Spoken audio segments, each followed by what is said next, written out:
I've built an empire on the principle that everything has a price. Loyalty, silence, cooperation, all commodities to be negotiated and acquired. In 57 years of life, 30 of them spent navigating the shadowed corridors of power in Chicago, I had never encountered something I couldn't purchase, persuade, or, when necessary, pressure into compliance. Until I met Elena Alves on a Tuesday afternoon in September, when the last gasps of summer heat shimmered off the cracked pavement of her modest neighborhood in Logan Square. I remember every detail of that first encounter, with the clarity of a photograph burned into film. My driver, Dario, had parked the black Mercedes, deliberately unmarked, nothing ostentatious, across the street from a 3-story brick building whose facade bore the weathered dignity of pre-war construction. The address had been verified twice. 3rd floor, apartment 3B. Elena Alves, translator of rare manuscripts, specializing in medieval Portuguese and obscure Renaissance texts. "Boss, you sure about this?" Dario asked, his thick fingers drumming against the steering wheel. He'd been with me for 15 years, long enough to recognize when I was pursuing something outside our usual operations. "We got translators on retainer. Why this particular woman?" "Because she's the best," I replied, adjusting my cufflinks. Simple platinum, nothing gaudy, and checking my reflection in the rearview mirror. At 57, I still commanded a room when I entered it. Silver threaded liberally through my dark hair, but my shoulders remained broad beneath tailored suits, my posture that of a man accustomed to deference. The lines around my eyes and mouth told stories I never spoke aloud, earned through decades of difficult decisions and careful survival. The manuscript I needed translated was a 16th century Portuguese text acquired through channels best left unexamined. It allegedly contained encoded property deeds and financial records that could prove useful.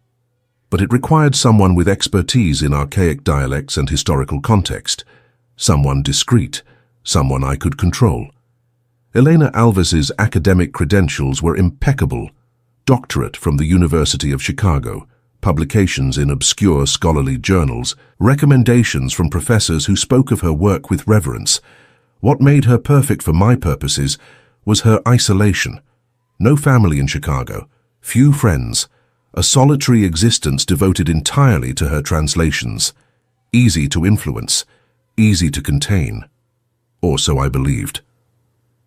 I climbed the narrow staircase, noting the worn treads and the faint smell of cooking spices, cumin and coriander, seeping from behind closed doors. The building's bones were good, solid construction from an era when craftsmanship mattered, but time and neglect had taken their toll. Paint peeled in the corners. The overhead light flickered uncertainly.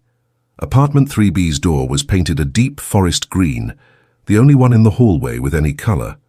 A small brass nameplate read simply, E. Alves. I knocked 3 times, firm but not aggressive, and waited. The woman who opened the door was not what I expected. I had imagined someone severe, bookish in the stereotypical sense, glasses, hair in a tight bun, the slightly hunched posture of someone who spent too many hours bent over ancient texts, academic frumpiness wrapped in cardigans and practical shoes. Elena Alves wore a simple white linen shirt, sleeves rolled to her elbows, over dark jeans that hugged curves she clearly didn't feel the need to hide or advertise. Her hair, thick, dark, shot through with a few strands of silver she hadn't bothered to conceal, fell loose around her shoulders. No makeup that I could discern, just naturally olive skin and dark eyes that assessed me with immediate, unsettling intelligence. She was beautiful in a way that had nothing to do with conventional prettiness. Hers was the beauty of competence, of a woman entirely comfortable in her own skin, unburdened by the need for external validation. At 34, she carried herself with the quiet authority of someone who had long ago stopped apologizing for taking up space in the world. "Yes?" she asked, one hand remaining on the doorframe, her body positioned to close the door quickly if needed. Cautious, but not fearful. "Ms. Alves, my name is Salvatore Vieira. I apologize for arriving without an appointment, but I have a business proposition that requires discretion and expertise, both of which I understand you possess in abundance." Her dark eyes narrowed slightly, taking in my expensive suit, the subtle bulge where Dario's presence would be just visible if she glanced past me down the hallway, the careful neutrality of my expression that marked me as someone accustomed to concealing intentions.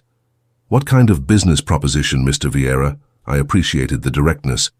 "I have a 16th century Portuguese manuscript that requires translation, historical significance, possible encoding of financial records.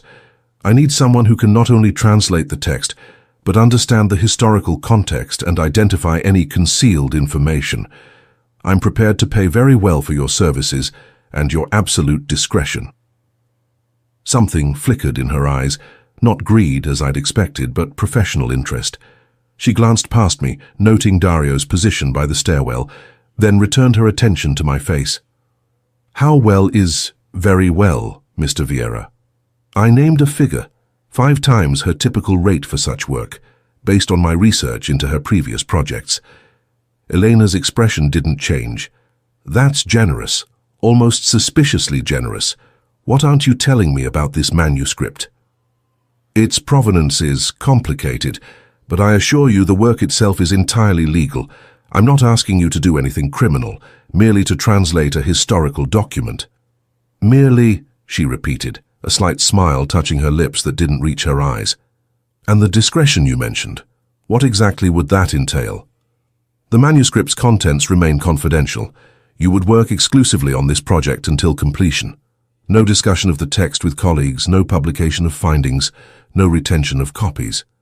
Essentially, you want to buy not just my translation services, but my silence and my complete professional isolation for the duration of the project." "Precisely." Elena leaned against the doorframe, crossing her arms over her chest. The gesture drew my attention to her hands. No jewelry, nails trimmed short and practical, the fingers of someone who spent hours turning delicate pages. A small scar crossed her left thumb, silvery with age. "Mr. Vieira, I appreciate you coming here personally to make this offer. It shows a certain respect for my time and expertise, but I'm afraid I'll have to decline." The refusal was so unexpected that for a moment I simply stood there, certain I had misheard. "I'm sorry," I finally managed. "I'm declining your offer. I'm not interested in the project. Perhaps you didn't hear the compensation I mentioned. I'm prepared to—" "I heard you perfectly well, Choti," she interrupted, her voice remaining calm and courteous. "The money is generous, almost absurdly so, but I don't work under those conditions. Exclusivity, complete silence, no scholarly engagement with the material. That's not translation work, Mr. Vieira. That's complicity in something you're deliberately not explaining. So thank you, but no." I had negotiated with union bosses, politicians, rival organizations. I had faced down men with guns, navigated complex legal challenges, built an empire on my ability to read people and find their pressure points. But this woman, standing in the doorway of her modest apartment, with paint-stained floorboards visible behind her, had just refused me with the same casual politeness one might use to decline an unwanted magazine subscription. "Ms. Alves, I think perhaps you don't understand the opportunity I'm offering. This manuscript is clearly something you obtained through questionable means and need, translated without leaving any trail back to you. I understand perfectly, Mr. Vieira, and my answer is still no." "Everyone has a price," I heard myself say, an old reflex from years of negotiations. Eleanor's smile widened slightly, genuine amusement now lighting her dark eyes. "Do they? How sad for you, believing that. But some of us prefer to keep our dignity and professional integrity off the auction block. Now, if you'll excuse me, I have actual work to do. Good afternoon, Mr. Vieira." She closed the door, not slammed. That would have indicated emotion, anger, fear. Simply closed, with the quiet finality of someone ending an interaction that held no further interest. I stood in that hallway for a full 30 seconds, staring at the forest green door with its brass nameplate, trying to process what had just happened. Dario approached cautiously, his hand hovering near the weapon I knew he carried beneath his jacket. "Boss, everything okay?" "She refused," I said, the words foreign in my mouth. "She wants more money?" "No, she just refused." I walked back down those stairs, climbed into the Mercedes and sat in silence as Dario drove us back toward my office in the Loop. The city scrolled past outside the tinted windows, the familiar landscape of my domain, every block containing businesses that paid tribute, officials who answered my calls, systems I had spent 3 decades learning to manipulate. And somewhere behind us, in a third-floor walk-up apartment, a woman who translated medieval manuscripts for modest fees had just dismissed me without a second thought. "Want me to look into alternatives?" Dario asked as we merged onto the Kennedy Expressway.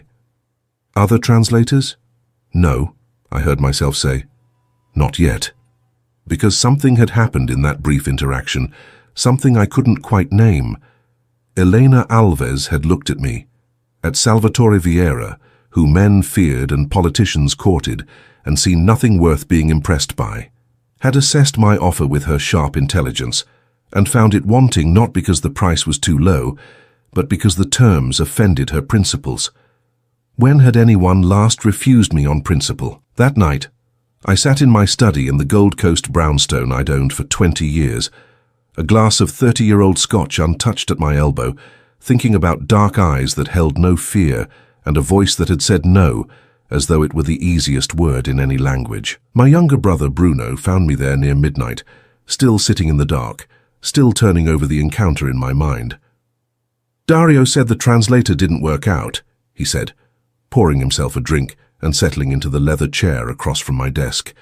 At 53, Bruno served as my consigliere, my most trusted advisor. Where I was force and intimidation, he was strategy and subtlety. He also said she refused you. Actually refused. That true? Yes, Bruno whistled low. "Can't remember the last time someone did that. What did you offer her?" I told him. He whistled again. "And she still said no? This woman stupid or suicidal?"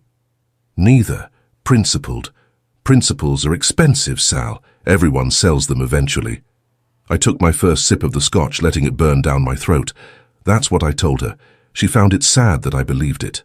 Bruno laughed, genuinely amused. "I like her already, so what now?" We lean on her a little. Remind her what declining your generous offers might mean for her continued comfort in this city. The suggestion made something twist unpleasantly in my chest. The thought of threatening Elena Alves, of watching that quiet confidence turn to fear, of forcing her compliance through intimidation, felt wrong in a way I couldn't articulate. "No," I said firmly. "No pressure, no threats." "Then what? You just let it go?" Except that Salvatore Vieira got told no by a translator living in Logan Square. I set down my glass and leaned forward, studying my brother's skeptical face. "Do you know what she did when I implied everyone has a price, Bruno?" She smiled, like I'd just revealed something embarrassing about myself, like my worldview was quaint. "So she's arrogant, all the more reason to—" "She's not arrogant. She's certain. There's a difference." I stood, moving to the window that overlooked the manicured garden behind my home. "When was the last time you met someone completely comfortable with who they are? Someone who doesn't need anything from you, doesn't want anything from you, doesn't fear you enough to pretend respect they don't feel?" "Never, I guess. That's kind of the point of the life we've built." "Exactly." I turned to face him. "Everyone in my orbit wants something or fears something. Elena Alves wanted nothing and feared nothing. Do you understand how rare that is? How refreshing?" Bruno studied me with growing concern. "Sal, you're not actually interested in this woman, are you?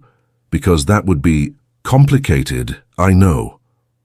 I returned to my desk, rolling the scotch glass between my palms. But I can't stop thinking about her, about the way she looked at me like I was just another person trying to sell her something she didn't want. No recognition of my name, no calculation about what knowing me might mean for her future. Just no. And you're attracted to that, to being dismissed. I'm attracted to authenticity, Bruno. I've spent 30 years surrounded by people who tell me what I want to hear, who smile when they're afraid, who agree because disagreeing might be dangerous. Elena Alves told me the truth because that's who she is. She didn't care enough about my power to modify herself for my convenience. Bruno was quiet for a long moment. "So what are you going to do?" I smiled, feeling something I hadn't felt in decades, genuine uncertainty, the thrill of not knowing how something would unfold. "I'm going to go back." "And offer her more money?" "No. I'm going to ask her what she's working on. I'm going to listen. I'm going to show her that Salvatore Vieira can be interested in someone else's work without immediately trying to exploit it. You think that'll change her mind about the manuscript? I don't care about the manuscript anymore, I admitted, surprising myself with the truth of it. I'll find another translator for that. But Elena Alves, she's a completely different kind of project, one I'm very interested in pursuing. Bruno shook his head, a reluctant smile crossing his face. You're going to get your heart broken, old man. Woman like that, she's not impressed by what we've built. She'll probably refuse you 90 more times. Probably, I agreed, already planning my return to that third-floor walk-up with the forest green door. But I'm a patient man, Bruno, and I haven't been genuinely curious about another person in longer than I can remember. Elena Alves looked at me and saw nothing worth being afraid of. I want to know what she does see, what it would take for her to look at me and see something worth her time. And if she never does? I thought about that, about the very real possibility that Elena Alves would refuse me every single time I asked, would never compromise her principles, would never see me as anything more than an inconvenient interruption to her work. Then I'll have spent my time pursuing something genuine instead of something purchased, I said finally. That alone might be worth it. After Bruno left, I sat alone in my study until dawn, watching the sky lighten over Chicago, thinking about a woman who had refused me without a second thought, and somehow in that refusal had become the most interesting person I'd encountered in 30 years. I had built an empire on the principle that everything has a price. Elena Alves had just taught me, in the space of a 5-minute conversation, that perhaps the things worth having are precisely those that cannot be bought. On Wednesday morning, I had Dario drive me to a small Italian bakery I knew in Little Italy, where they made sfogliatelle the way my grandmother used to make them, crisp and flaky with ricotta filling sweetened just enough. I bought a dozen, still warm from the oven, and had them packaged in their simple white box tied with string. Then I had Dario drive me back to Logan Square, to that 3-story brick building with its weathered dignity, and I climbed those stairs again, carrying pastries and something that felt dangerously close to hope. This time when Elena opened the door, she was wearing reading glasses pushed up into her hair, a coffee cup in one hand, and an expression of genuine surprise. Mr. Vieira. I brought breakfast, I said, offering the white box. A peace offering. I was rude yesterday, arriving unannounced and assuming you'd be interested in my offer simply because the money was good. I apologize. She took the box automatically, her surprise deepening. You're apologizing. My mother raised me better than I showed yesterday. May I start over? Eleanor studied me for a long moment, her dark eyes searching my face for deception or manipulation.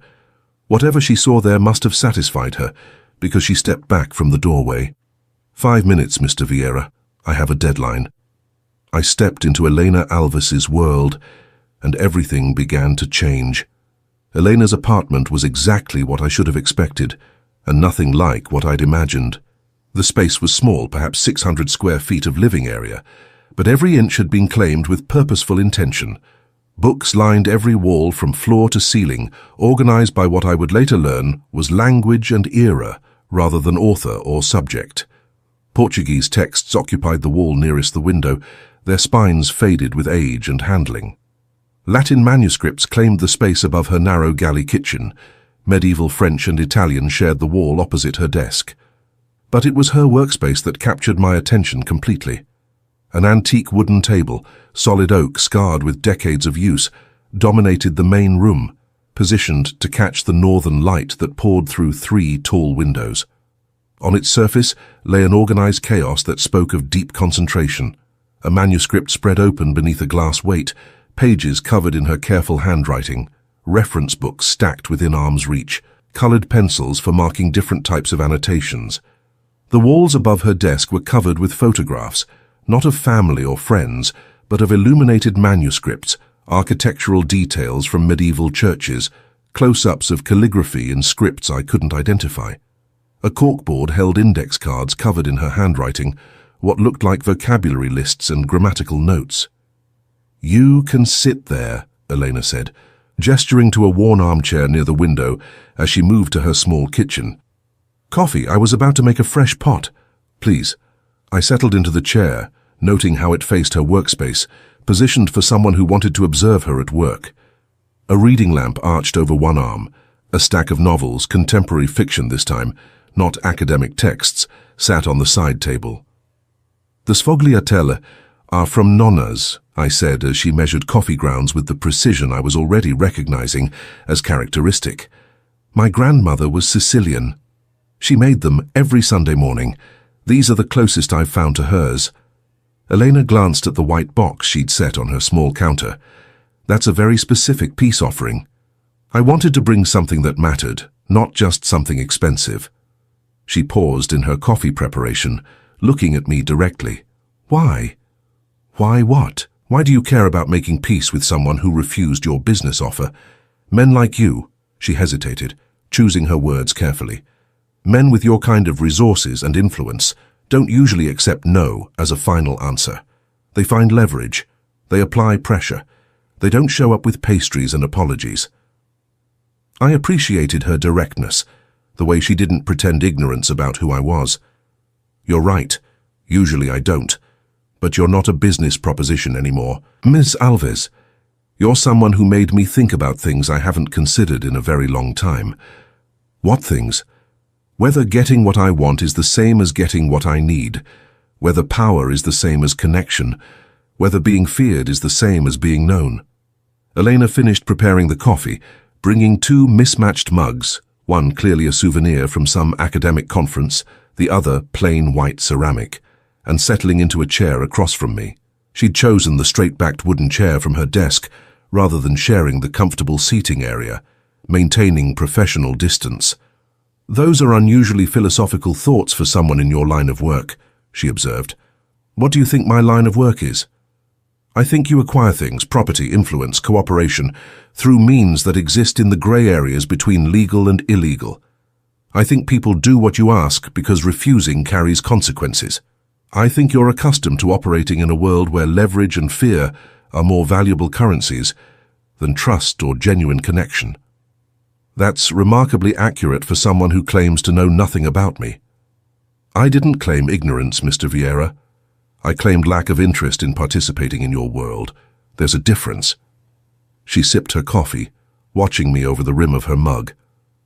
Why are you really here? Because you said no, and that's so unusual it warranted a second visit?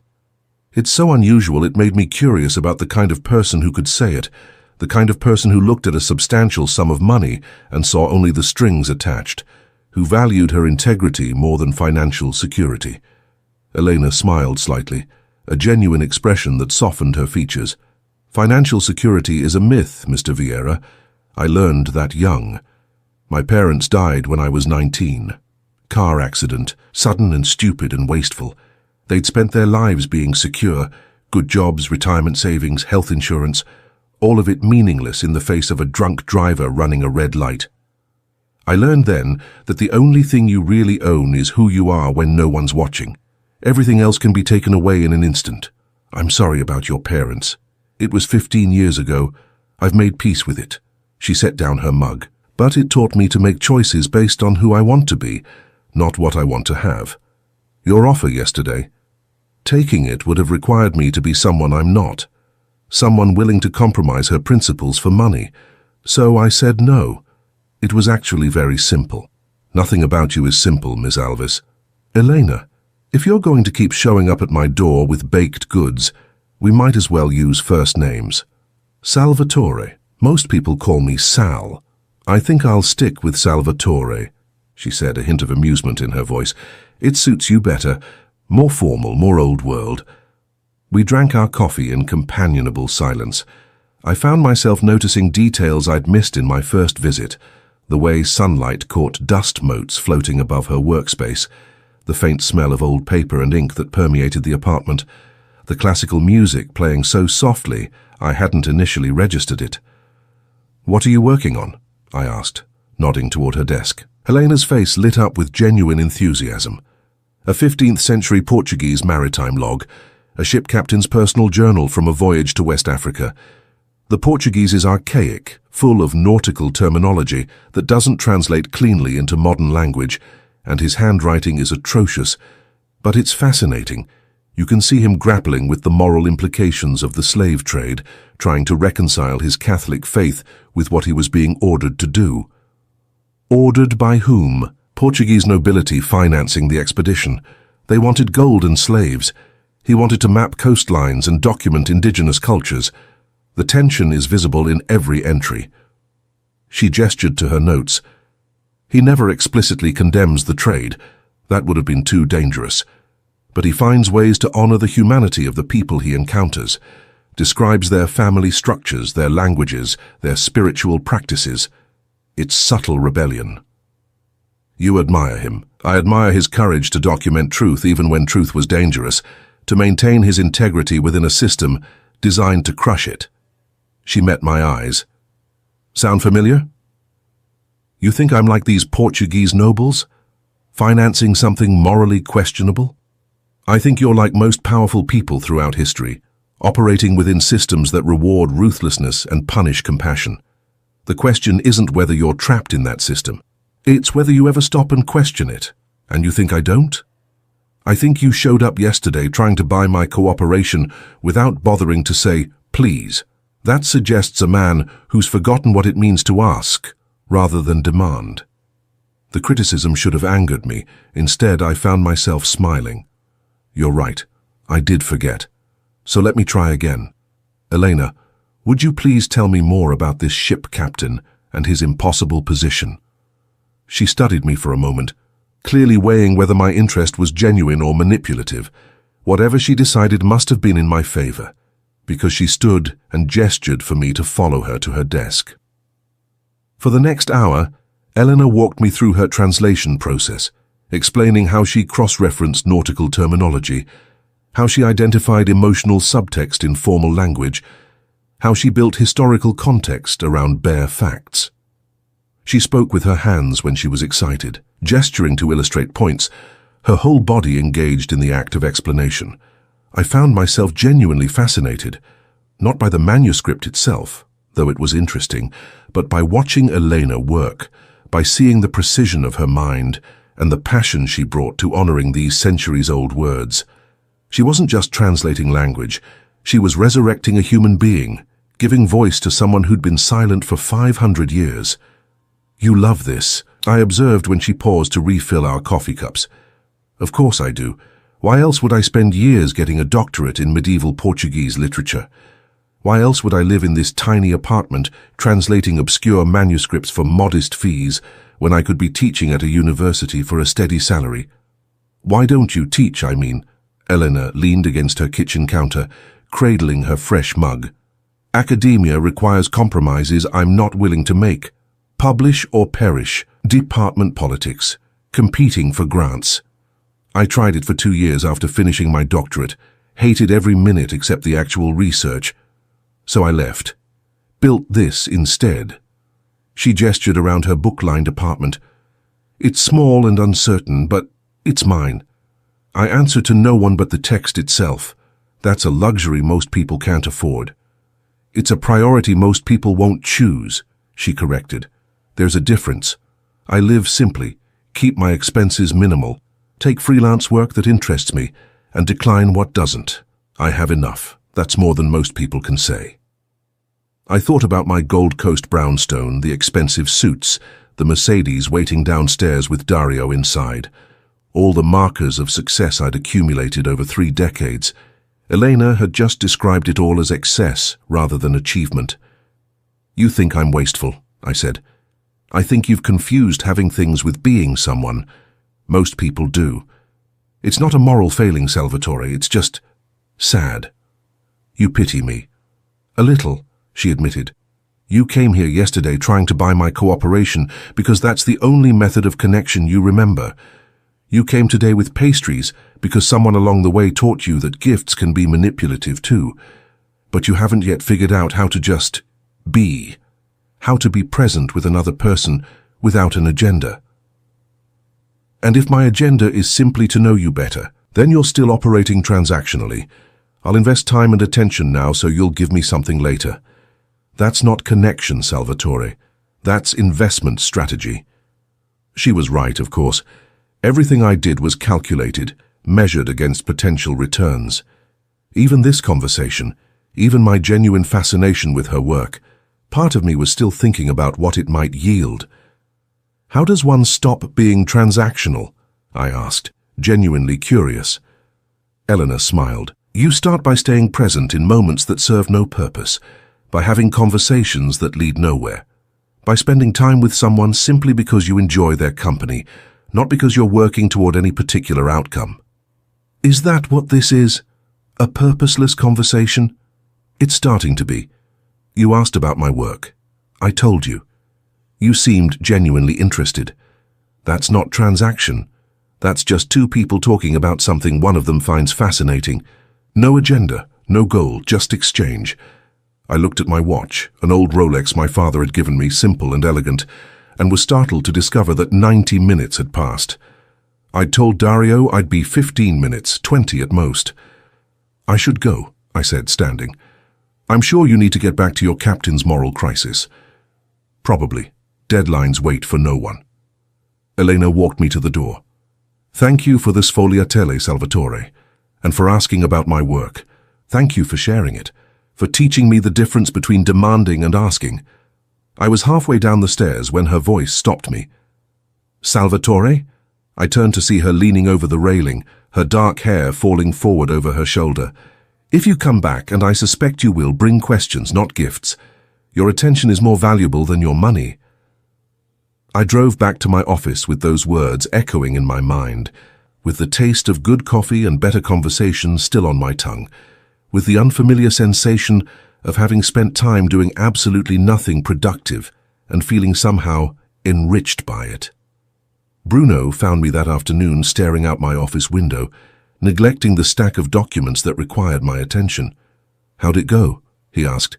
"She said my attention is more valuable than my money." Huh. That's either very wise or completely crazy. Both, I think. I turned from the window to face him. "I'm going back Friday, same time."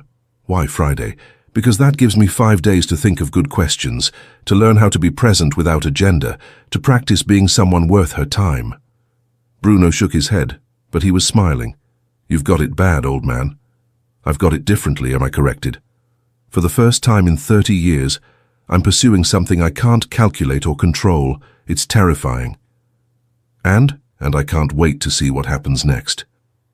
That Friday, I returned to Elena's apartment at 7 in the evening, when I knew the light would be fading and she'd be finishing her day's work. I brought nothing but myself and a question I'd spent all week considering. She answered the door in soft clothes, cotton pants and an oversized sweater, her hair damp from a recent shower, reading glasses still perched on her nose. "Salvatore, right on time." "You were expecting me? You're a man of patterns. I suspected you'd choose Friday evening. End of the work week, symbolic fresh start. Come in." Her apartment smelled of jasmine tea and the slightly musty scent of old books. She'd been working. Her desk showed evidence of intense concentration, papers spread in organized chaos. "I have a question," I said as she poured us both tea from a ceramic pot. "Just one. You had 5 days. One important one. When you look at me, what do you see?" Elena considered this, settling into her chair with the same thoughtful precision she brought to her translations. "I see a man who's forgotten how to want things he can't take. Someone who's built so many walls around himself that he's not sure anymore what he's protecting or from whom. I see loneliness disguised as power." The accuracy of her assessment stole my breath. "That's harsh. You asked for honesty. I'm constitutionally incapable of anything else. What would it take for you to see something different? For you to become someone different? Not in grand gestures or dramatic changes, just in small, consistent choices to be present, to be honest, to want connection more than control." She sipped her tea. "Why do you ask?" "Because I want to be someone you'd choose to spend time with. Not someone you tolerate or pity, but someone whose company you genuinely value." "Then stop trying so hard. Stop calculating. Stop thinking about what you should say or do to impress me. Just be here. Talk to me about things that matter to you, not things you think I want to hear." So I did. I told her about my father, who'd built his small empire through violence and died young from its consequences, About my mother, who taught me that power was survival and love was weakness. About the 30 years I'd spent building something larger than my father's legacy, while slowly losing touch with everything that made life worth living.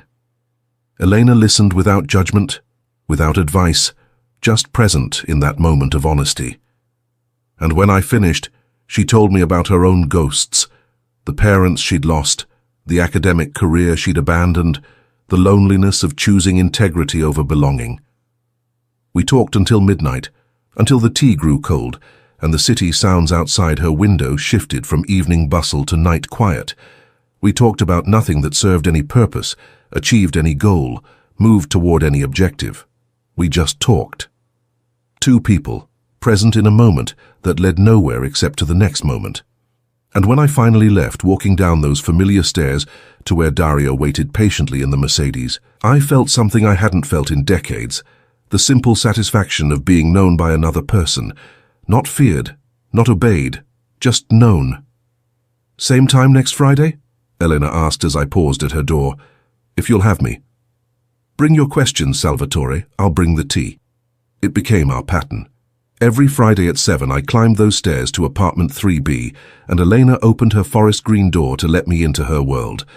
We never made plans beyond the next Friday, never discussed where this was leading or what it meant. We just showed up, week after week, two people learning how to be present with each other. And slowly, week by week, I felt the walls I'd spent 30 years building begin to crack. By the 10th Friday, I had learned that Elena took her coffee black in the morning, but with honey in the afternoon, that she worked best in the hours just after dawn, when the city was quiet and her mind was fresh, that she spoke 4 languages fluently and could read 6 more, each one a window into a different way of seeing the world. I had learned that she was allergic to roses, but loved carnations for their spicy scent, that she'd never traveled outside the United States, despite dedicating her life to studying European manuscripts, that she dreamed in Portuguese sometimes, her sleeping mind so saturated with the language that it became her unconscious default. These small intimacies accumulated like interest, compounding into something I couldn't name, but felt growing with each passing week. Bruno noticed the change in me. So did Dario, though he was too professional to comment. I found myself distracted during business meetings, my mind wandering to Elena's book-lined apartment, wondering what manuscript she was translating, what historical figure she was resurrecting through her careful attention to centuries-old words. "You're different," Bruno observed one Tuesday afternoon, catching me staring out my office window instead of reviewing the quarterly reports he'd prepared. "Softer somehow, less sharp." Is that criticism? Observation. The question is whether it's dangerous. A soft man in our business doesn't survive long. I turned from the window to face him. "I'm 57 years old, Bruno.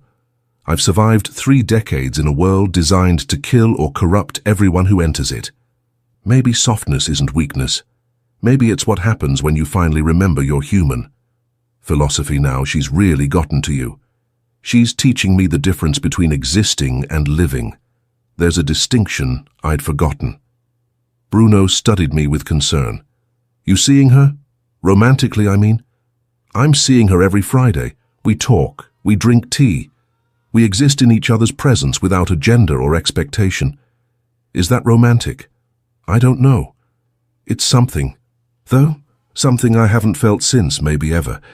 You know this can't end well. Woman like that, she's not built for our world. And you can't leave yours. Not really. The life we've built doesn't grant retirement. I'm aware of the complications, Bruno. I'm choosing to ignore them for now. To be present in what is rather than afraid of what might be." He shook his head. "You sound like a self-help book. It's unsettling." But he was right about the complications. Our worlds were fundamentally incompatible. Elena lived in deliberate simplicity, her integrity non-negotiable. I operated in moral grey areas, my wealth built on enterprises that existed in the shadows. Every Friday when I climbed those stairs to her apartment, I left behind the man people feared and tried to become someone she might respect. The division was becoming unsustainable. On the 15th Friday, I'd begun counting them like milestones. I arrived to find Elena visibly upset. She opened the door with red-rimmed eyes. her usual composure fractured. "What happened?" I asked immediately, stepping inside and closing the door behind me. "My landlord sold the building. New owner wants to convert it to luxury condos. I have 60 days to vacate." She gestured helplessly at the books lining every wall. 60 days to find a new place and move 15 years of accumulated research in this market, with my budget. My first instinct was to solve it, to buy the building myself, to find her a better apartment and pay the first year's rent, to use my resources to eliminate her problem. But I'd learned enough about Elena to know that solving her problems for her would be the worst possible response. "What do you need?" I asked instead. "I don't know. Time. Space. A miracle." She sank into her chair, looking around at her carefully organized world with devastation. "I built this, Salvatore. Every book positioned exactly where I need it, every reference within arm's reach. This apartment isn't just where I live, it's how I work, and I can't afford anything comparable in this city. I'll have to move to the suburbs, add commute time to my days, probably lose clients who need quick turnarounds." I sat across from her, fighting every instinct to fix this with money and influence. "Tell me what you're feeling. Angry, helpless, tired of being vulnerable to other people's decisions. The landlord who sold without warning his tenants. The new owner who sees us as inconvenient obstacles to profit. The whole system that treats housing as investment instead of necessity." She looked at me directly. "Your world, Salvatore. The world where everything is transaction and everyone is either profit or obstacle. That's not fair. Isn't it? You said yourself that you acquire things, that you operate in gray areas, that your business is built on leverage and fear. How is that different from what's happening to me right now? Someone with more power and resources deciding my life matters less than their profit margin." The comparison stung precisely because it was accurate. I had spent 30 years being the person with more power, the one making decisions that affected others without considering their humanity. Elena's crisis was a mirror reflecting the casual cruelty of my entire operating system. "You're right," I admitted quietly. "I am part of this system. I've benefited from it, perpetuated it, used it to build my empire, and I don't know how to separate myself from it without destroying everything I've built. I'm not asking you to destroy anything, Salvatore. I'm tired. Tired of struggling alone, tired of every bit of stability I managed to create being undermined by forces beyond my control." She wiped her eyes impatiently. "I'm sorry. You came here for our usual Friday conversation, and I'm dumping my problems on you." That's what this is, though, isn't it? Not just philosophical discussions, but actual life, actual struggles. You've shared your world with me for 15 weeks. Let me be present in the difficult parts, too.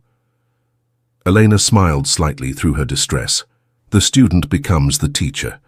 What would help right now? Not what can I fix for you, but what would help you feel less alone in this? She considered the question seriously. Help me make a plan. Not solve it for me, but think through options with me. Be another brain working on the problem instead of trying to make the problem disappear. So we spent that Friday evening not in philosophical conversation, but in practical problem solving. We calculated her budget, searched rental listings, made lists of what was essential versus what was merely preferred. We talked about storage options for books, about the possibility of a smaller workspace, about what she could sacrifice and what she absolutely needed. I contributed ideas, not solutions, asked questions rather than issuing directives, treated her crisis as a puzzle we were solving together rather than a problem I could eliminate with sufficient application of resources. It was harder than any negotiation I'd ever conducted. Every instinct screamed to simply buy her security, to remove the obstacle of money from her path. But Elena needed agency more than she needed rescue. She needed to find her own way, with support, but not substitution. At midnight, we'd developed a plan. Not a perfect plan, but a workable one. Eleanor would look for a smaller apartment further north, sacrifice some convenience for affordability. She'd invest in better organizational systems to maximize limited space. She'd build the same careful world she'd built here, just smaller, just different. "Thank you," she said, as I prepared to leave. Not for solving it, but for sitting with me while I solved it. for treating me like someone capable of handling her own life instead of someone who needed rescuing. That's what you've been teaching me, isn't it? How to be present without agenda. How to offer support without control. You're learning. She walked me to the door, then hesitated. Salvatore, can I ask you something personal? Always.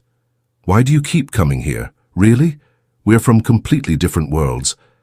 I have nothing to offer you.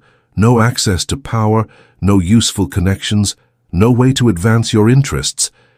So why spend every Friday evening in this tiny apartment with a woman who translates dead languages? I looked at her, really looked at her, standing in her doorway with books rising behind her like ramparts, her dark eyes searching mine for honest answer. Because you're the only person in my life who sees me without fear.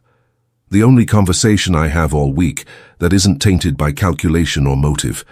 When I'm here, I'm not Salvatore Vieira who men fear and politicians court. I'm just a man, flawed and uncertain and trying to remember what it means to be human. You give me that gift every Friday. How could I not keep coming back? Something shifted in Elena's expression, a softening, a recognition. You're not what I expected either. What did you expect? A predator, someone who would eventually show his true nature, who would try to leverage our growing friendship into something transactional. But you haven't. 15 weeks. And you've never asked me for anything except my time. Never pressured me to reconsider the manuscript translation. Never tried to make this into something you could use. You've just shown up, week after week. Is that significant? It's unprecedented in my experience. Men usually want something from me. My expertise, my attention, my body, my validation. You seem content to simply exist in my space, to be known without being possessed. Maybe I'm learning that being known is enough. That connection doesn't require possession. Eleanor smiled, a genuine expression that transformed her face. Then you're learning the most important lesson I have to teach, being present without grasping, wanting without taking, loving without owning.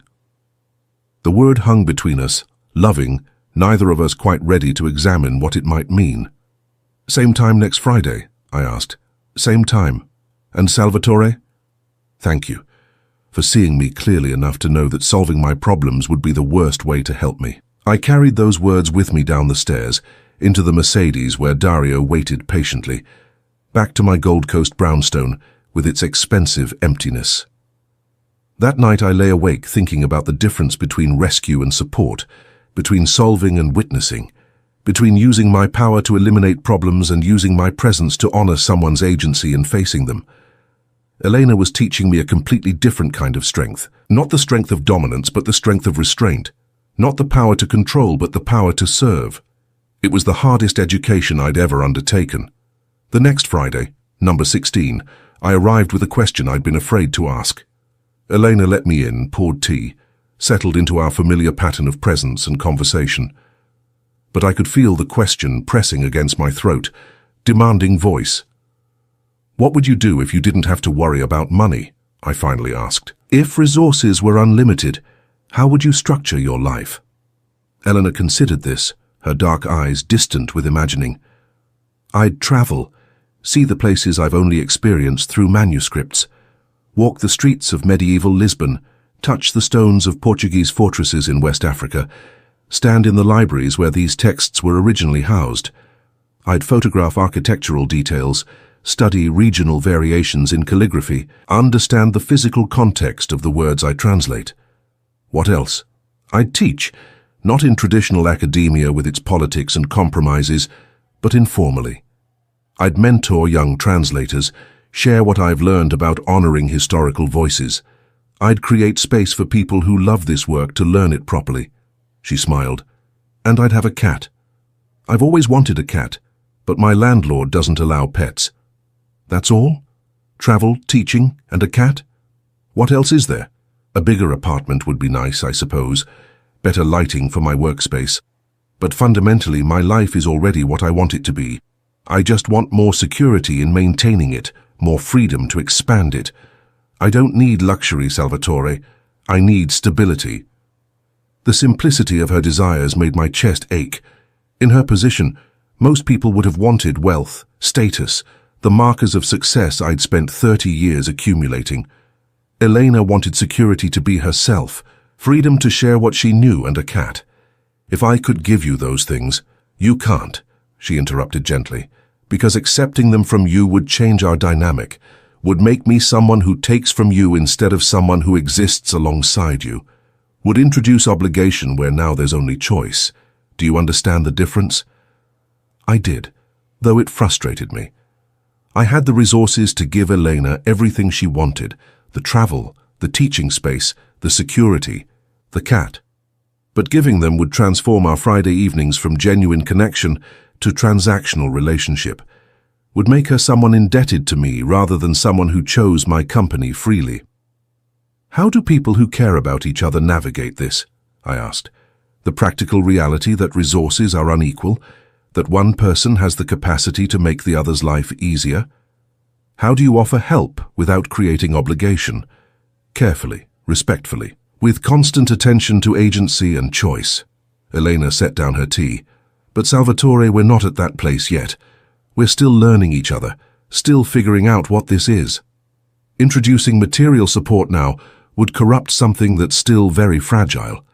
What is this? I asked. The question I'd been avoiding for 16 weeks finally spoken aloud. What are we doing here every Friday? Eleanor was quiet for a long moment, her fingers tracing the rim of her mug. I think we're learning how to want each other without consuming each other, how to be present without possessing, how to care without controlling. She met my eyes. I think you're teaching me that powerful men can choose gentleness, and I'm teaching you that some things worth having can't be taken. And if I want more than Friday evenings, more than philosophical conversations and careful distance, then you'll need to be patient, because trust like what you're asking for takes time to build, especially when the power imbalance between us is so significant. She paused. And because I'm not sure yet whether you want me or simply want something you can't have. The first time someone told you no and you've been fascinated by it ever since. But fascination isn't the same as love, Salvatore. It's just another form of appetite. Her words hit like physical blows. You think I'm here because you refused me? That this is just extended pursuit of something denied? I think it's part of your motivation. Maybe not all of it, but part. And until you can separate genuine care from the compulsion to possess, we need to maintain careful boundaries. I wanted to argue, to defend myself, to prove that my feelings were more than acquisitive appetite, but Elena's clear-eyed assessment stopped me. How much of my fascination with her was genuine connection, and how much was simply the novelty of someone I couldn't control? You're right, I admitted. I don't know how to want someone without trying to possess them. It's the only model of relationship I've ever known. But I'm trying to learn something different, trying to become someone capable of caring without controlling. That's why I keep coming back, Elena, not to wear down your resistance, but to learn from your example how to be better than I've been. Then keep coming back, she said softly. Keep showing up without demands. Keep being present without agenda. Keep choosing restraint when every instinct screams for control. That's the work, Salvatore. That's how you become someone I could trust with more than Friday evenings. I left that night with more questions than answers, but also with a clear understanding of what was required. Elena wasn't playing hard to get. She was setting boundaries that honored both of us, protecting something fragile and important from the corrupting influence of power and possession. If I wanted more, and I was beginning to admit that I desperately wanted more, I would have to earn it through consistent demonstration that I could care without controlling, want without taking, love without owning. It was the hardest negotiation of my life, and the other party refused to be negotiated with. All I could do was keep showing up, week after week, learning how to be present without grasping, how to want without demanding, how to become someone worthy of Elena's freely given time. The education continued, Friday after Friday, lesson after patient lesson in how to be human. Winter settled over Chicago with the particular brutality the city is known for. Wind that cut through the thickest coat, snow that turned immediately to grey slush, cold that made even the short walk from car to building an act of endurance. I had Dario bring me to Elena's apartment every Friday regardless of weather, had him wait in the running car for hours while I climbed those familiar stairs. By the 30th Friday, our pattern had become essential to my week. Everything else, the business meetings, the negotiations, the careful maintenance of my empire, felt like filler between the moments when I could sit in Elena's book-lined apartment and simply be. I had learned more about her in those 30 weeks than I'd learned about anyone in my entire adult life. The way she chewed her lower lip when concentrating on a particularly difficult translation, the soft sound she made when discovering an elegant turn of phrase in medieval Portuguese, the careful ritual of her tea preparation, the precise temperature and steeping time she swore, made all the difference. I had also learned the boundaries of her tolerance. She would share her intellectual life freely. Her work, her thoughts on manuscripts, her fascination with historical figures whose voices she resurrected. But her emotional life she guarded carefully. Personal questions were answered with thoughtful brevity. Questions about past relationships deflected with gentle humor. Any inquiry that suggested I was trying to know her in order to possess her met with immediate withdrawal. "You're protecting yourself." I observed one particularly cold February evening after she'd neatly sidestepped my question about her longest relationship. "Of course I am. Wouldn't you in my position?" "What position is that?" Elena set down her tea, meeting my eyes directly. "A woman of modest means spending every Friday evening with one of the most powerful men in Chicago. A man accustomed to getting what he wants through whatever means necessary. A man who originally approached me with a transactional offer that I refused, but who hasn't stopped pursuing contact, despite that refusal." She paused. "From the outside, Salvatore, this looks like the long game. Patient predator wearing down careful prey." The assessment stung because I could see how it might appear that way. "And from the inside, what does it look like to you?" "More complicated. I believe your interest is genuine. I believe you're sincere in wanting to learn a different way of relating. But sincerity doesn't eliminate power imbalance. Genuine interest doesn't erase the fact that you could destroy my life with a phone call if I truly angered you. I would never—" "You say that now when I'm being agreeable, when I'm giving you what you want, my time, my attention, my conversation. But what happens when I refuse you something you really want? What happens when gentle pursuit stops working and your patience runs out? Will you still be this careful, respectful man? Or will you become the person you've been for 30 years, someone who takes what he wants, regardless of consent?" I stood and moved to her window, looking out at the snow-covered street below, at the Mercedes idling at the curb with Dario inside. "How do I prove to you that I won't? That I've changed, or am changing?" "You don't prove it with words, Salvatore. You prove it by staying present when things are difficult, by maintaining your restraint even when you're frustrated, by respecting my boundaries even when they inconvenience you." She joined me at the window. "And by accepting that some things can't be proven, only demonstrated through years of consistent behavior." "Years? Did you think 30 weeks of Friday evenings would undo 30 years of operating a certain way? Did you think wanting to change was the same as having changed? I thought I was making progress." "You are," she said, her voice softening. "Real, significant progress. You show up every week without demands. You listen instead of directing. You ask instead of assuming. That's extraordinary growth, Salvatore, but it's still early, still fragile, still untested in ways that matter. How do I get tested? What would it take for you to trust that this is real?" Elena was quiet for a long moment, her breath fogging the cold window glass. "Time, consistency, and probably some kind of crisis that forces you to choose between what you want and what I need." I had no way of knowing that the crisis would arrive the very next week. Tuesday afternoon, Bruno entered my office with an expression I'd learned to recognize over decades, controlled concern masking significant problem. He closed the door before speaking, always a bad sign. "We've got a situation with the DeMarco family. They're pushing into territory we've controlled for 15 years. Aggressive moves, deliberate provocation. They're trying to force a response." I leaned back in my chair, immediately shifting into the mode I'd perfected over 3 decades. What kind of response are they expecting? Violence. They want us to escalate so they have justification for all-out war. They think we've gone soft, that you've lost your edge. Bruno's eyes narrowed. They're not entirely wrong. You've been distracted, unfocused. People have noticed. My business hasn't suffered. Not yet. But perception is reality in our world. If people think you've gone soft, they'll test you. And if you don't respond with appropriate force. He didn't need to finish. We both knew what happened to weak leaders in our world. What are my options? Limited. We can't let this stand. DeMarco is using a woman as his front, claims she runs a legitimate import business, but she's laundering money and moving product, operating out of a warehouse in Logan Square. My attention sharpened.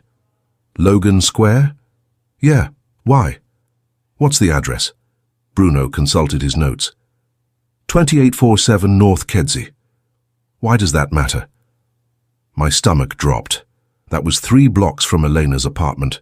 3 blocks from the neighborhood I'd been visiting every Friday for 30 weeks. Is there any indication DeMarco knows about my personal interests in that area?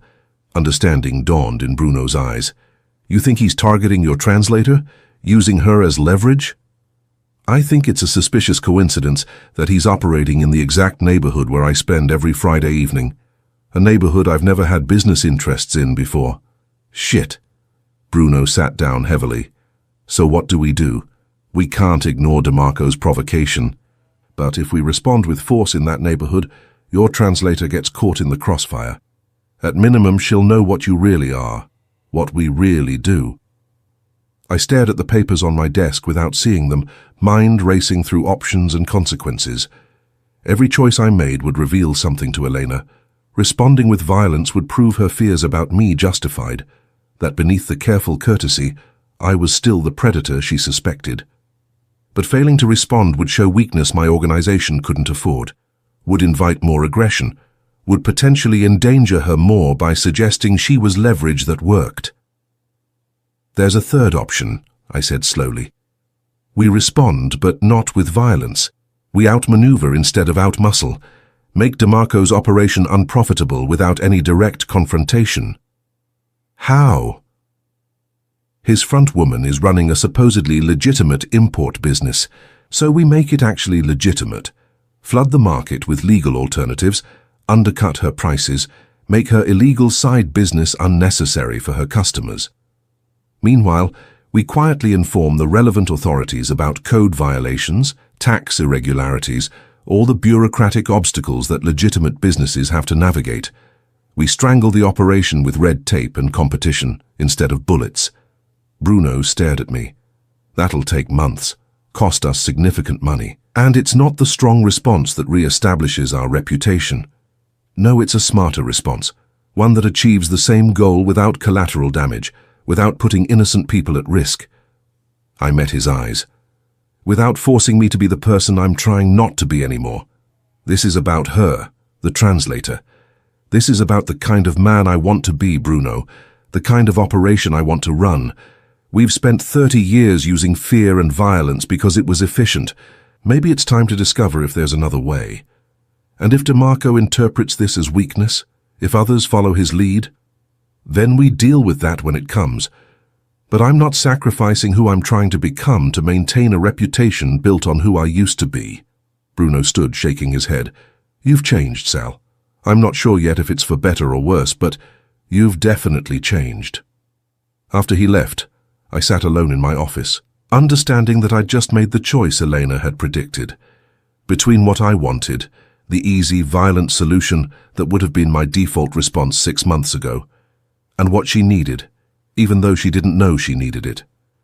I'd chosen the harder path, the one that might cost me reputation and money and influence, because the alternative would have destroyed whatever I was building with her.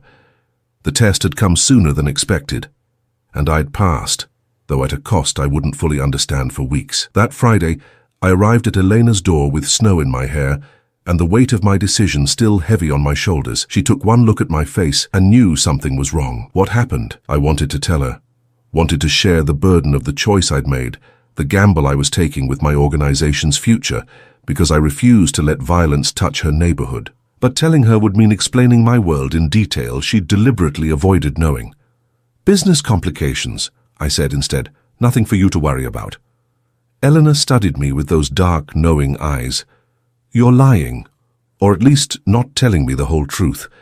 Some truths would burden you with knowledge you've carefully chosen not to have.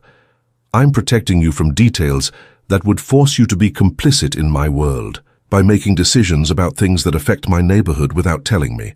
I looked up sharply. "What do you know?" "I know there's been increased activity around the warehouse 3 blocks away. I know there are new faces in the neighborhood, people who don't quite fit. I know you've been distracted for the past 3 days, and I'm not naive enough to believe that's coincidence." She crossed her arms. "I also know you're trying to protect me from something. The question is whether that protection is for my benefit or yours." "Both," I admitted. "There's a situation developing. I'm handling it in a way that prioritizes civilian safety over efficiency. It's going to cost me, in money, in time, in reputation. But it means your neighborhood won't become a war zone. Because I live here. Because innocent people live here. Because the collateral damage of my usual methods would be unacceptable. Because—" I paused, weighing how much to reveal. "Because I'm trying to be someone who solves problems without creating casualties. Someone who deserves the trust you're carefully not giving me yet." Elena was quiet for a long moment. "What would you have done 6 months ago, before our Friday evenings?" I would have responded with overwhelming force, quick, brutal, effective. The situation would have been resolved in a week with no ambiguity about my willingness to protect my interests. And now I'm trying something smarter but slower, less violent but more expensive. It might work, it might fail spectacularly and encourage more challenges to my authority, but at least I'll be able to look at you without seeing the violence I used to maintain my power reflected in your eyes. Something shifted in Elena's expression. She moved closer, studying my face with an intensity that made me feel exposed. "You're choosing the harder path because of me, because of what I might think of you. I'm choosing it because of who I want to become.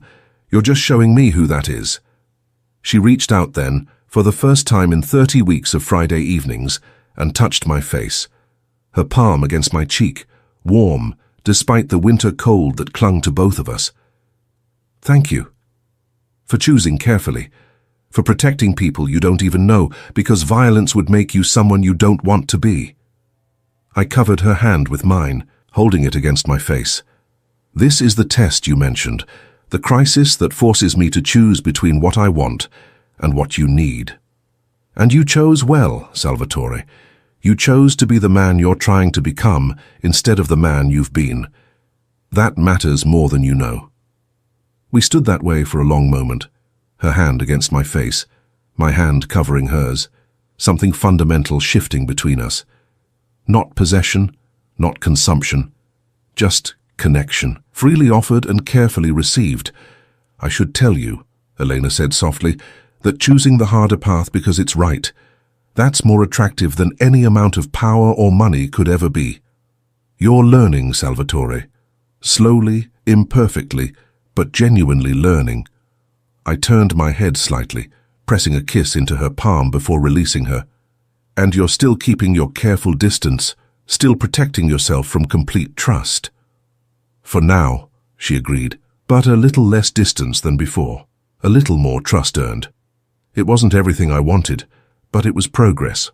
Real progress, built on actual choices rather than pretty words." We spent that evening not in our usual conversation, but in comfortable silence, Eleanor working on a translation, while I sat in my accustomed chair reading a novel she'd recommended. The domesticity of it, being present in each other's space without needing to fill every moment with words, felt more intimate than any conversation we'd ever had. At midnight, when I prepared to leave, Eleanor walked me to the door as always. But this time, she didn't simply say goodnight. She stood on her toes and kissed my cheek, a brief press of lips against skin that sent warmth flooding through my chest. "Same time next Friday?" she asked. "Same time," I confirmed, my hand coming to rest briefly at her waist. "Always." The DeMarco situation took 3 months to fully resolve, exactly as Bruno had predicted. It cost us significant money and some reputation among those who valued quick, violent responses. But it also demonstrated that my organization could achieve goals through intelligence and strategy rather than fear and force. More importantly, it kept Elena's neighborhood safe, kept her world untouched by the darker aspects of mine, kept me from being the person she'd feared I would become when tested.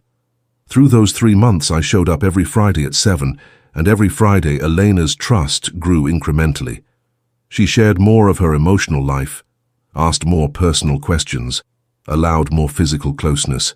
Her hand in mine during conversation, my arm around her shoulders when she was tired, small intimacies that suggested walls lowering brick by careful brick. "You passed," she said one Friday in May, when Chicago had finally remembered that seasons other than winter existed. "The test I mentioned, you passed." What was the passing grade? Consistent demonstration that you'll choose carefully even when it costs you, that you'll protect people who can't protect themselves even when violence would be easier, that you're capable of growth and change. She smiled. "You've been showing me that for months now, Salvatore. At some point, I need to start believing the evidence. And do you? Believe it." "I'm getting there. Slowly, carefully, but genuinely getting there." It wasn't a declaration of love. It wasn't even a promise of future intimacy, but it was acknowledgement that the work I'd been doing, the person I'd been trying to become, was visible to her, was real enough to earn incremental trust. For now, that was enough. By the 50th Friday, I had memorized the rhythm of Elena's breathing when she slept. She'd fallen asleep on her sofa one evening in late June, exhausted from a particularly demanding translation project, and rather than wake her, I'd simply sat in my accustomed chair and watched her chest rise and fall with the steady cadence of deep rest. Dario had texted twice asking if I was ready to leave. I'd ignored both messages, unwilling to disturb the trust implicit in Elena's unconscious vulnerability, that she felt safe enough in my presence to surrender to sleep, to be unguarded and defenseless while I kept watch. When she woke near midnight, blinking in confusion at the late hour, I was still there, reading by the small lamp, present but not intrusive, waiting without demand. "You stayed," she said, her voice rough with sleep. "I stayed. You were exhausted. I wasn't going to wake you just to observe social convention." She sat up, pushing her dark hair back from her face. "You could have left, locked the door behind you." "I could have, but I wanted to be here when you woke. Wanted you to know that I can be trusted with your vulnerability." Elena looked at me for a long moment, something shifting in her expression. "Come sit with me." I moved from my chair to the sofa, settling beside her. She immediately curled into my side, her head against my shoulder, a casual intimacy we'd never shared before. I wrapped my arm around her, feeling the warm weight of her against me, hardly daring to breathe for fear of breaking the moment. "I'm 50 weeks into this," she said softly. 50 Friday evenings of you showing up without demands, being present without pressure, learning how to want without taking. Do you know how extraordinary that is? It's what you required, what you deserved. It's more than that. Most men would have given up after 5 weeks, decided I was too difficult, too demanding, not worth the investment of time and patience. But you've been here every single Friday, even when you were dealing with the DeMarco situation, even when you were exhausted from managing your business, even when I gave you nothing more than conversation and careful distance. She tilted her head to look up at me. Why? Because being here is the best part of my week, because learning who you are feels more important than anything else I do, because I'm 57 years old, Elena, and I've never wanted to know another person the way I want to know you, not to possess or control or use, but just to understand, to be present with, to care for in whatever way you'll allow. You're in love with me. It wasn't a question, but I answered anyway. Yes, completely irrevocably in love with you. Have been for months, though I've been trying not to burden you with it. That's why you never push, why you accept whatever boundaries I set without arguing. You're afraid that pressing for more would drive me away. Terrified of it, I admitted. I know how fragile this is, how easily I could ruin it by wanting too much too fast. So I've been trying to be patient, to let you set the pace, to prove through consistent action that I can be trusted with more when you're ready to give it. Elena shifted, sitting up to face me fully. And what if I'm never ready? What if 50 weeks becomes 100, becomes 1,000, and I still keep you at this same careful distance? How long would you wait? As long as you needed me to. As long as you kept opening your door on Friday evenings and letting me into your world. I'd wait forever for you, Elena, because these few hours every week where I get to be near you, to exist in your presence, to learn how to be better than I've been, they're worth any amount of patience. That's not healthy, Salvatore. That's not sustainable for either of us. Maybe not. But it's honest. And you've taught me that honesty matters more than strategy. She cupped my face in both hands, her dark eyes searching mine. You beautiful, patient, impossible man. You've spent almost a year learning how to love without possessing. Do you have any idea how rare that is, how precious? Are you saying, I'm saying I trust you? Finally, completely trust you. I've tested you in every way I could think of. I've maintained boundaries that would have broken most men's patience. I've given you every opportunity to show your true nature, to reveal the predator underneath the courtesy. And you haven't. You've just kept being present, kept being careful, kept choosing restraint when you could have chosen pressure. My heart was pounding so hard I was certain she could feel it. What does that mean, Elena? It means I'm ready for more, not everything, not all at once, but more. It means you've earned the right to closer proximity, to greater intimacy, to being someone I choose to build a life with instead of someone I carefully keep at Friday evening distance. I couldn't speak, could barely breathe. 50 weeks of patient waiting, of careful restraint, of learning how to want without taking, all of it culminating in this moment where Eleanor was offering what I'd been afraid to hope for. Say something, she whispered. I don't want to rush you. Don't want you to feel pressured to give more than you're ready to give just because I've been patient. She laughed, a genuine sound of delight, still protecting my agency even when I'm offering what you want. That's exactly why I'm ready to offer it, Salvatore. Because you'll never take more than I freely give. Never, I agreed. I promise you that. Whatever we build together, it will be at your pace, on your terms. Our pace, she corrected. Our terms. This isn't you accommodating me anymore. It's both of us building something together. She leaned forward, her forehead resting against mine. I love you too. I've been fighting it for months because loving someone with your power, your history, your potential for damage felt like terrible judgment. But you've proven that power can be wielded carefully, that history doesn't determine future, that potential for damage can be transformed into potential for protection. I closed my eyes, letting her words sink in. Eleanor loved me. This extraordinary woman who'd refused me without hesitation, who'd taught me how to be human again, who'd required 50 weeks of patient demonstration before trusting me with her heart. She loved me. Can I kiss you? I asked, knowing that even now, especially now, I needed explicit consent. Yes, she breathed. Please, yes. I kissed her with 50 weeks of restrained desire behind it, with all the careful patience I'd learned, transformed into reverent attention. Her mouth opened beneath mine, her hands sliding into my hair, her body pressing close with an urgency that matched my own. But even in passion, I maintained awareness of consent, of boundaries, of her agency to stop at any point. When we finally broke apart, both breathing hard, Elena smiled against my lips. Take me to dinner.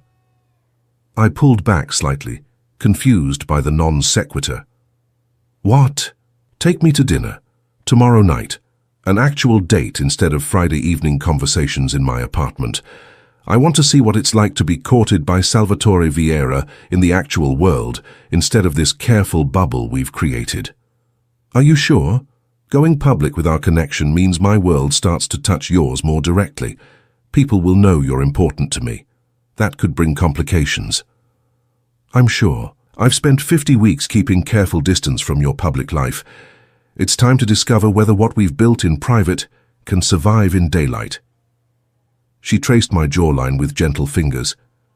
Unless you'd prefer to keep me as your secret Friday evening companion, I would shout from every rooftop in Chicago that you've agreed to dinner with me. I just want to make sure you've considered the implications. I've considered everything, Salvatore. I've spent almost a year considering every possible angle and implication. Now I'm choosing to trust what we've built, to believe that you'll protect me from the worst aspects of your world while letting me be part of your actual life. She kissed me again briefly. Besides, you owe me 92 rejections worth of proper courtship. Time to start paying that debt. I laughed, joy flooding through me. 92? I counted. Every Friday you came here, every time I maintained boundaries that kept this from becoming romantic, every week you accepted my terms without argument. 92 times I essentially refused to be courted. Now I'm ready. So, court me properly, Salvatore Vieira. Show me what you've been holding back all this time. The next night I picked Elena up in the Mercedes, not to hide our connection but to show her the full reality of my life, including the security that was now permanent fixture. Dario opened the door for her with careful respect, having been thoroughly briefed on how valuable this woman was to me.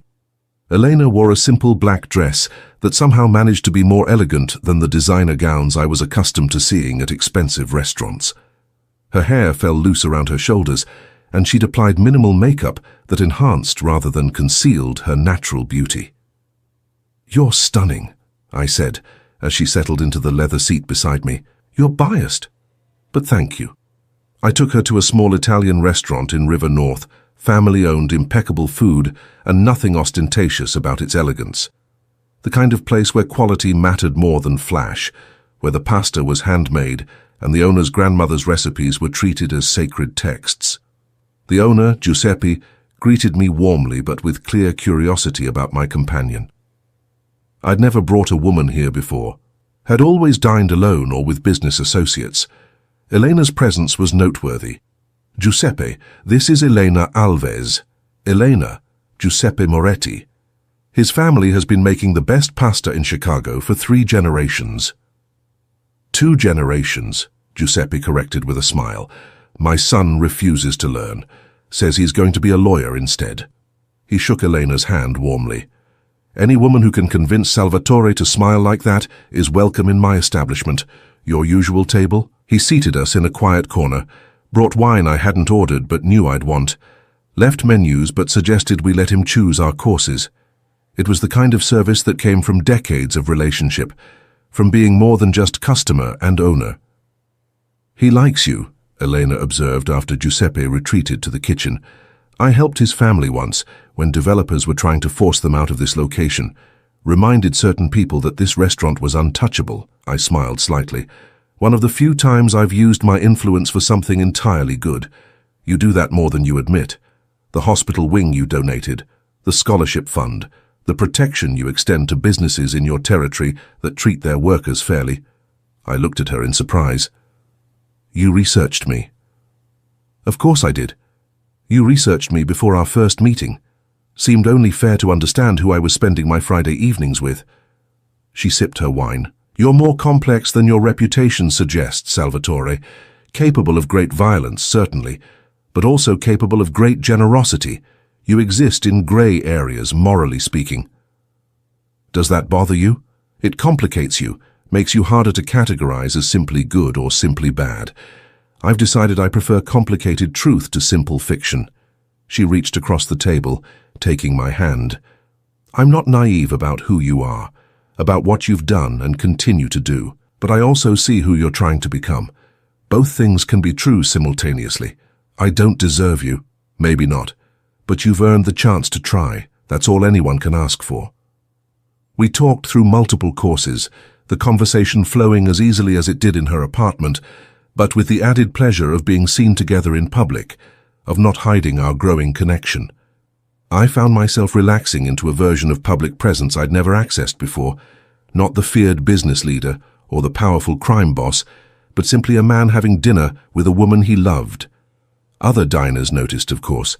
Salvatore Vieira dining intimately with an unknown woman was noteworthy enough that I saw phones being discreetly aimed our direction, saw whispered speculation at nearby tables. By tomorrow, word would have spread through my entire network that I had someone important in my life.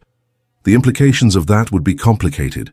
would make Elena a potential target for anyone wanting to hurt me, would require increased security measures, careful management of her exposure. But she'd chosen this, understanding the risks, trusting me to protect her while respecting her autonomy.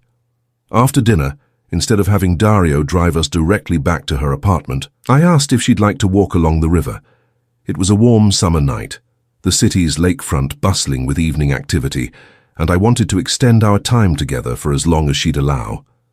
Elena agreed, and we walked hand in hand along the riverwalk, Dario and another security man maintaining discreet distance. It felt almost normal. Just two people enjoying the evening air, watching boats drift past on the dark water, stealing kisses when the mood struck. "This is what I wanted," Eleanor said, leaning against the railing to watch the city lights reflect in the river. "To know you in the actual world, not just in the careful space we created. To see whether the man who shows up on Friday evenings is the same man who exists in his regular life. And you're more guarded out here, more aware of watching eyes, more conscious of your reputation and image, but fundamentally the same." She turned to face me. "The man who listens when I talk, who asks before assuming, who treats me like someone valuable rather than something owned. He exists here too." "I'm trying to be that man always, not just for you." "I know. I can see it in how you treated Giuseppe, how you interact with Dario, how you move through the world with slightly less sharp edges than you used to. You're changing, Salvatore. Slowly, imperfectly, but genuinely changing." I pulled her close, wrapping my arms around her waist. "Because of you, because you showed me what I was missing, what I'd traded away in building my empire. I was the catalyst, maybe, but you're doing the work. That's what matters." We stayed there for a long time, wrapped in each other's arms, watching the city we both loved from different perspectives. Elena's Chicago was books and translation and careful scholarship. Mine was power and influence and carefully managed fear. But in this moment, standing on the riverwalk with the woman I loved in my arms, our Chicagos overlapped.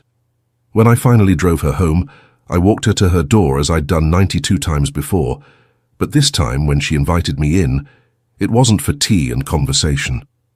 "Stay," she said simply. "Not for anything more than I'm ready to give. But stay. Sleep beside me. Let me wake up tomorrow knowing you're still here." I stayed. We lay in her narrow bed, fully clothed, wrapped in each other's arms. I listened to her breathing slow and deepen as she fell asleep against my chest, felt the trust implicit in her vulnerability, understood the gift she was giving me. Not her body, not yet, but her presence through the night, her willingness to be unguarded while I kept watch. I barely slept, unwilling to miss a moment of having her close, of breathing in the scent of her shampoo, of feeling her heartbeat steady against mine. This was what I'd been waiting for through 92 patient Fridays. Not possession or consumption, but simple presence, freely offered and carefully received. When dawn light filtered through her curtains, Elena stirred, blinking awake to find me watching her. "You're still here," she murmured. "I'll always be here when you want me. For as long as you want me."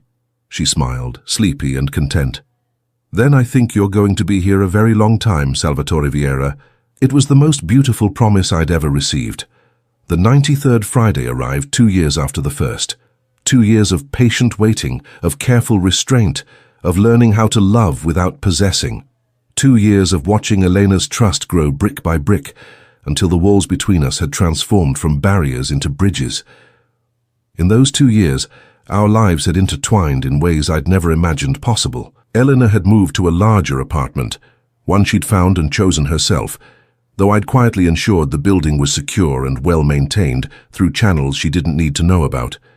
Her books still lined every wall, her workspace still commanded the best light, but now there was space for me too. A comfortable chair that had become mine, a drawer in her dresser for the clothes I kept there, a second key that hung on my keyring alongside the ones that opened my various properties. I hadn't moved in, precisely, but I spent more nights in her bed than in my own, my body curled protectively around hers, our breathing synchronized in sleep. Dario had long since stopped questioning the hours I kept, had become accustomed to driving me to Logan Square more often than to my Gold Coast brownstone. My business had evolved too. The DeMarco situation had taught me that intelligence could be more effective than intimidation.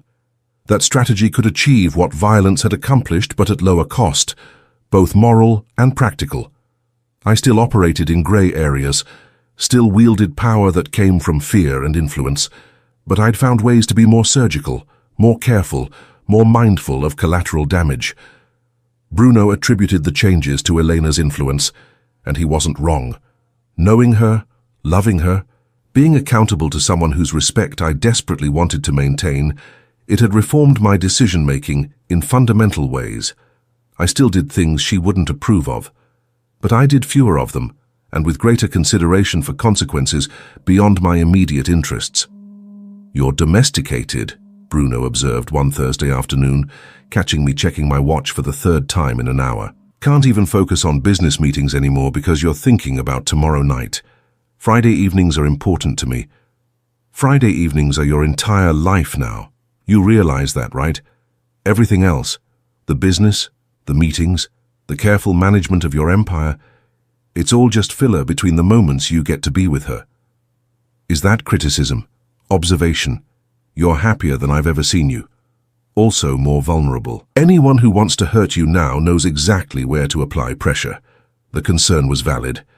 In 2 years, Elena had become my most significant weakness, the leverage point that could compromise every defense I'd built.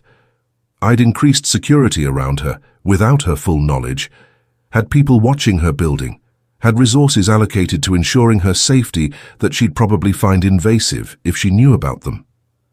"She's worth the vulnerability," I said. "I hope so, because if anything happens to her, it'll destroy you." I knew he was right, knew that loving Elena had fundamentally altered my risk calculation, had introduced an element of uncertainty into my carefully controlled life that I couldn't eliminate or manage. But the alternative, living without her, returning to the hollow existence I'd maintained before those first Tuesday afternoon, was unthinkable. That Friday evening, I arrived at her apartment at 7 as always, but this time I brought something I'd been planning for months, a small velvet box that weighed almost nothing, but represented everything. Eleanor opened the door in casual clothes, soft pants and an oversized sweater, her hair pulled back in a messy knot, reading glasses perched on her nose. She'd been working, I could tell by the ink smudges on her fingers and the intense focus that still lingered in her expression. "Salvatore," she said, smiling in welcome. "You're early. I'm exactly on time, 7 o'clock. My watch must be slow then." She stood on her toes to kiss me, a greeting ritual we'd developed, her lips soft and familiar against mine. "Come in. I just finished a particularly tricky passage. Want to hear about it?" "Always, but first I have something for you." I followed her inside, noting the small changes since my last visit 2 days ago.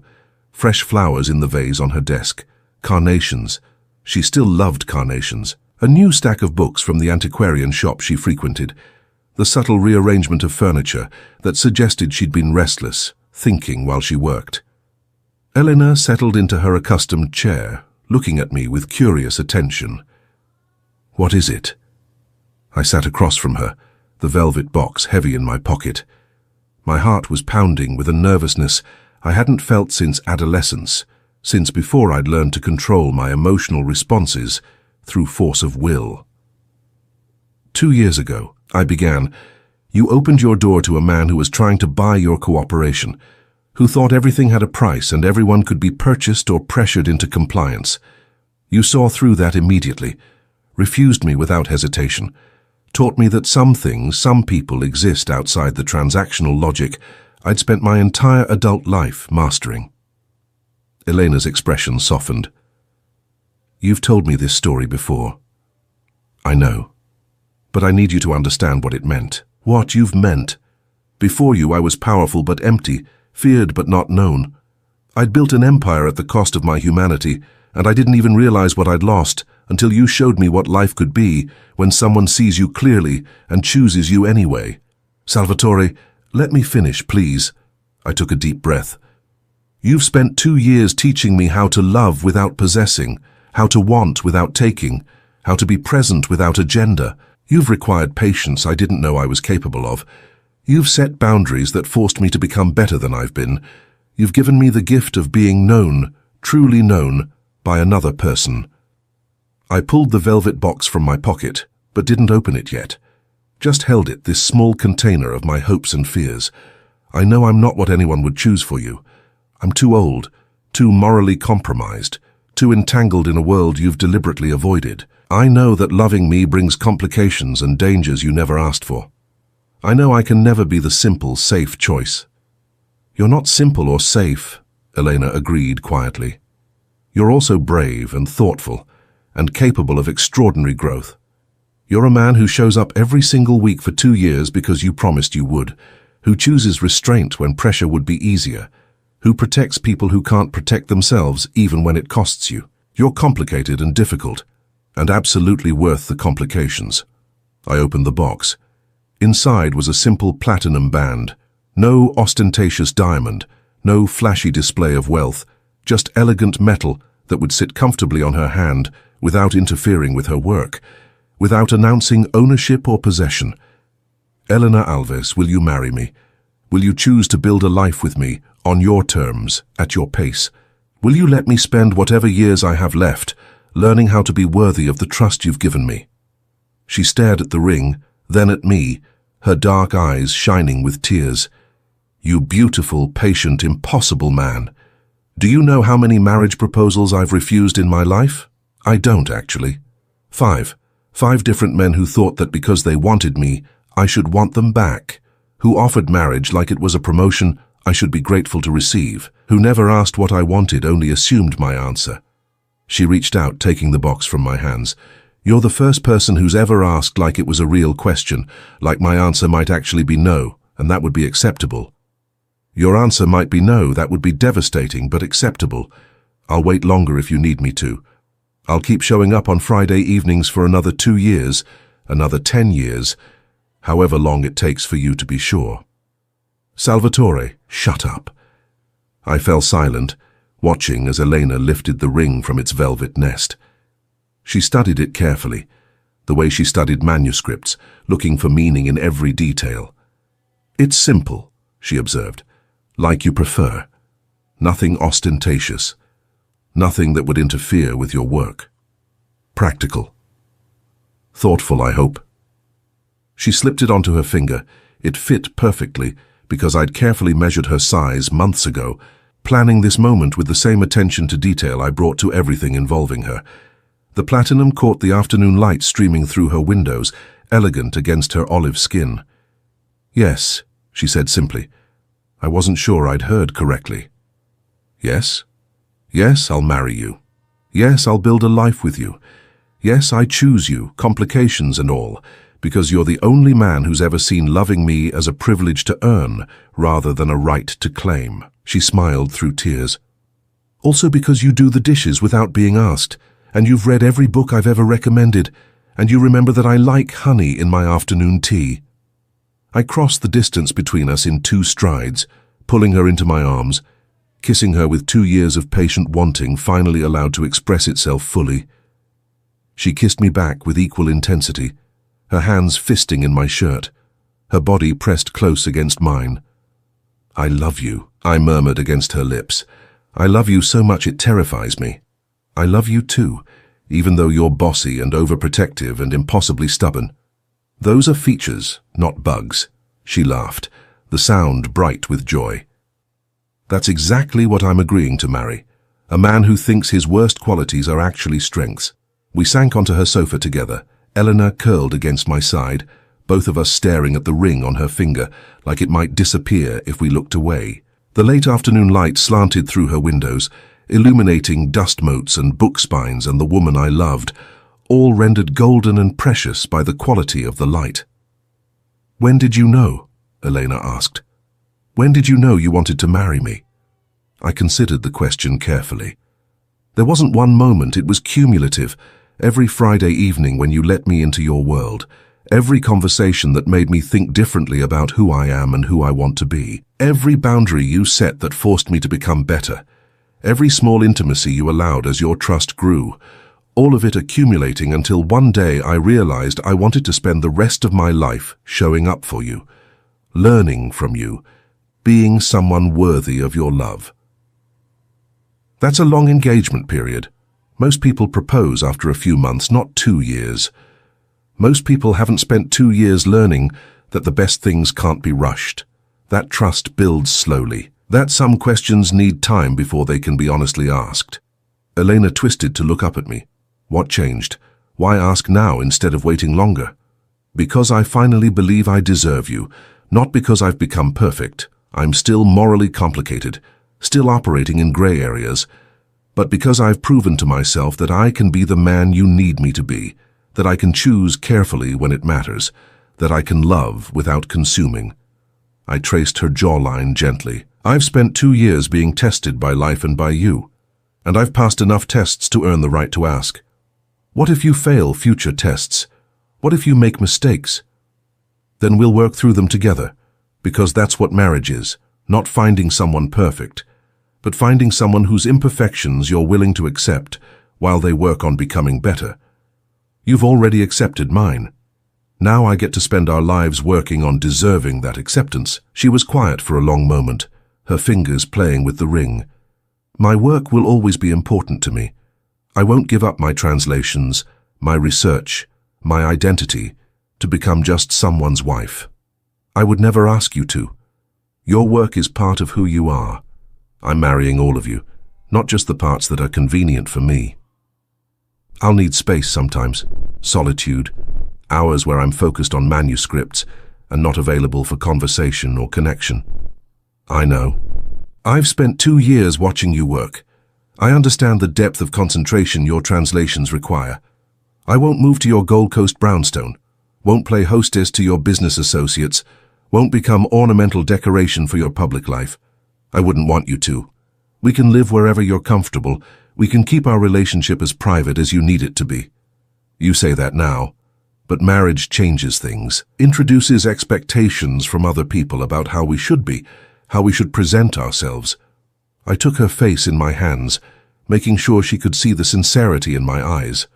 Elena, I've spent 2 years learning that your terms are non-negotiable.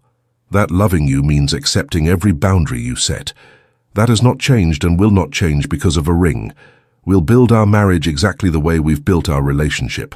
With you setting the pace, with me following your lead, with both of us choosing each other freely every single day. You're giving me all the power. I'm giving you all the respect you deserve. There's a difference. She kissed me then, deeply, thoroughly, with a passion that suggested our engagement had shifted something fundamental. When we broke apart, both breathing hard, she smiled against my lips. I should cook you dinner, celebrate properly. I should take you out, somewhere elegant and expensive where I can show off my fiancé. Or, she said, standing and tugging me toward her small kitchen, we could stay here, make something simple together, spend our first evening as an engaged couple the same way we've spent every Friday for 2 years, present with each other, agenda-free, just being. I followed her into the kitchen, watching as she pulled ingredients from her refrigerator with practiced efficiency. We'd cooked together before, had developed an easy rhythm of shared space and collaborative creation, but tonight it felt different, charged with new meaning. "What are we making?" I asked, tying on the apron she handed me, a ridiculous thing covered in Portuguese phrases that I'd learned to read during our time together. "Pasta, simple carbonara, the kind your grandmother would approve of." My grandmother would have loved you. Because I cook Italian food, because you refuse to compromise yourself for anyone. She was like that, fierce and unbreakable. My grandfather spent 60 years earning her respect every single day. Elena paused in her preparation, looking at me with sudden understanding. "Is that what this is? You following in your grandfather's tradition of patient courtship?" "Partly. Also blazing my own trail. My grandfather never had to unlearn violence and control. Never had to transform himself from predator to partner. That's my particular challenge. We cooked in comfortable silence, the easy collaboration of two people who'd learned each other's rhythms. Elena diced pancetta while I grated parmesan. I boiled water while she whisked eggs. We moved around each other in her tiny kitchen with practiced grace, our bodies knowing where the other would be, anticipating movements before they happened. "This is what I want," Elena said as we sat down to eat, simple pasta and salad. Wine I'd brought weeks ago and left in her cabinet. This simple domesticity, this easy partnership, not grand gestures or expensive displays, just us showing up for each other in ordinary moments. Then that's what our marriage will be, every day. We talked through dinner about practical matters, when to tell Bruno, how to manage the public announcement, whether to have a ceremony or simply file paperwork. Elena wanted small and private. I wanted whatever made her happy. We negotiated with the same careful respect that had characterized our entire relationship, each of us yielding to the other's priorities, neither of us demanding or controlling. After dinner, we washed dishes together, another ritual we'd developed, her washing while I dried. The normality of it, the domestic simplicity, felt more profound than any grand romantic gesture could have been. This was what I'd been waiting for through 93 patient Fridays, not fireworks or drama, but simple partnership, freely chosen and carefully maintained. "Come to bed," Elena said when the kitchen was clean, taking my hand and leading me toward her bedroom. "Not for anything you're not ready for, but because I want to fall asleep as your fiancé and wake up tomorrow still wearing this ring." We lay together in her bed, fully clothed, wrapped in each other's arms, exactly as we'd done hundreds of times before. But now, with the weight of commitment between us, the knowledge that this was no longer temporary or uncertain, but a conscious choice to build something permanent. "I never thought I'd do this," Elena murmured against my chest. "Never thought I'd meet someone worth compromising my solitude for. Worth the complications of commitment. Worth it? So worth it. Because you compromise too. You meet me where I am instead of demanding I come to where you are. That's the difference between possession and partnership." I kissed the top of her head, breathing in the familiar scent of her shampoo. 2 years ago, I would have said that 93 rejections, even spread over 2 years, would have broken my patience, would have proven the futility of pursuit. And now? Now I understand that those 93 times weren't rejections. They were invitations to grow, to become someone worthy of the 93rd Friday, when you finally opened the door all the way and invited me fully into your life. Elena lifted her head to look at me, her dark eyes soft in the dim light. "You know what the best part is? I'm not settling. I'm not compromising my standards or lowering my expectations. You actually became the man I needed you to be. That's extraordinary. You made me extraordinary, showed me what I was capable of when I stopped trying to control everything and started trying to understand it. We made each other extraordinary," she corrected. "That's how this works. Two people choosing to grow together, to be better together than they could be apart." As Elena's breathing slowed and deepened in sleep, I lay awake thinking about the improbable journey that had brought us here, from a Tuesday afternoon rejection to a Friday evening proposal, from a woman who wouldn't sell her integrity to a man who learned that integrity was worth more than any empire. I had built my life on the principle that everything has a price, that everyone can be bought or pressured into compliance. Elena Alves had taught me, through 93 patient weeks of Friday evenings, that the things most worth having are precisely those that cannot be bought, only earned, only freely given, only offered when trust has been built brick by careful brick. 2 years of patient waiting, 2 years of learning how to love without possessing, 2 years of becoming someone worthy of this extraordinary woman's freely given heart. It had been worth every second, every test, every moment of restraint when my instinct screamed for control. Because on the 93rd Friday, Elena had finally opened her door all the way, and I had walked through it not as a predator claiming territory, but as a partner choosing commitment.